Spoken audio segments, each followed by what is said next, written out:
when we talk about Liliesleaf, and we talk about just in terms of people going there now over this time, how has it been since the news broke of the passing of Madiba? Well, it's become, like many other places, a place to remember Nelson. I think the difference between his house in Houghton and his house in Vilakazi, where the majority of people have been congregating, Liliesleaf is a symbol of the struggle, because it was from there that he, as the first commander-in-chief of the newly formed military wing on Umkhonto Sizwe, operated from. So there's a slightly different dimension to the other places which have become shrines of places to remember him. Liliesleaf is a place where they can come and remember him in his role and in his activity, performing the deeds that he spoke. Yeah. I mean, your family, of course, being very central in the struggle against apartheid. Where were you at the time of Liliesleaf?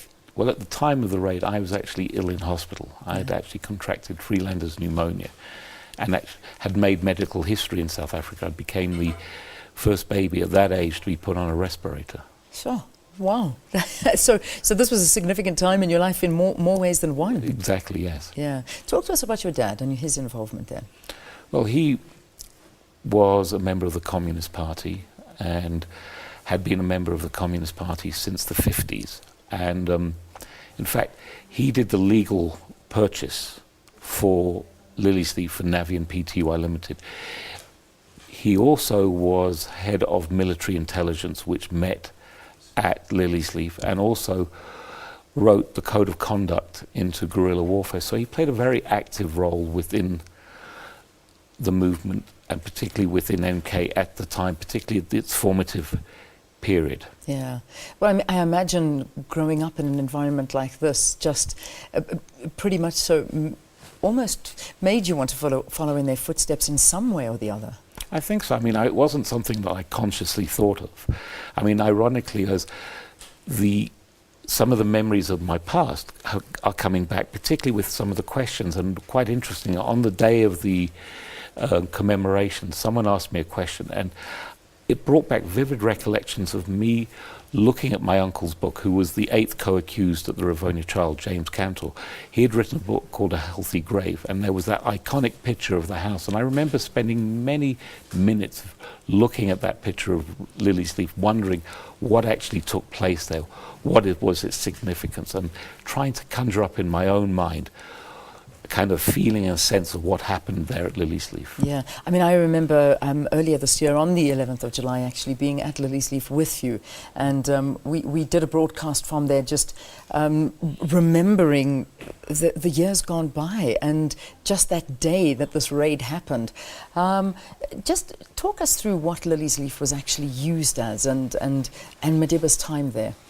Liliesleaf was purchased originally by the Communist Party as a secret meeting place, because it had become extremely difficult because of the banning of the Communist Party, which happened in 1950, the Suppression of Communism Act, and the more draconian laws that were being implemented following Sharpeville. It became increasingly difficult for people who were banned to meet. Therefore, it became of necessity to find a place where the leadership of the Communist Party could meet in secret.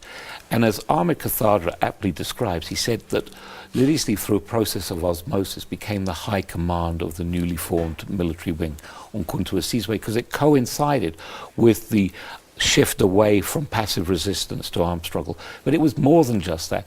It was a place of refuge for those who had gone underground, like Governor Mbeki, Walter Sisulu, Ahmed Kathadra, and others.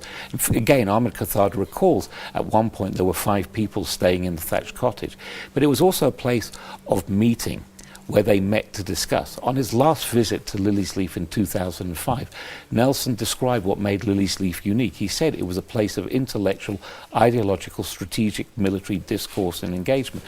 And I think the words discourse and engagement are extremely pertinent, because that also what was significant about Liliesleaf. It was a place of dialogue and engagement, a place where they discussed, strategized, and planned. What happened after the raid? What happened to Liliesleaf after that raid?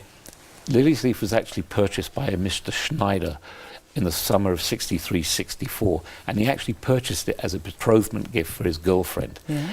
They never got married. He took back the farm and he then sold it on to Corlett property developers, who over the years subdivided the farm. It was a 28-acre farm into about approximately 160 residential areas. Today we've bought back 8 of those residential properties, so we sit with approximately plus minus 5 acres of the original site with the historical buildings and structures. Amazing, and it's probably one of the most beautiful places to visit. I mean, you've even won international awards for that table that takes you through the house, puts you right there on the day. It's this interactive, unbelievable table. I mean, it's really one of our best. Could you call it what do you call it? Not a museum, or is it? No, I would. In a way? It is, but I prefer to call it a learning centre where people can come and learn.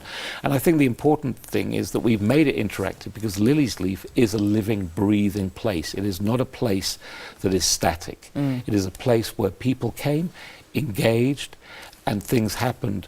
And we wanted to ensure that we capture that feeling and essence. And as you said, it's a beautiful place. Again, Nelson described it as a bubble of tranquility. Yeah. And we want to ensure that we preserve that sense of tranquility and peace. Because it's also a place of reflection where people are able to come, because we've also put up a memorial in honor of MK to come so that people are able to come and reflect, think and contemplate. All right. I'm going to ask you, Nicholas, to stay with me just a little bit, because I know there's so much more we want to talk about just in terms of your meeting of Mandela, and also, you know, where to now? You know, we're sitting at a very important juncture in our history, and the legacy of Mandela is something that I think needs to be discussed as well. So, Nicholas, I'm going to ask you to stand by, but we're now going to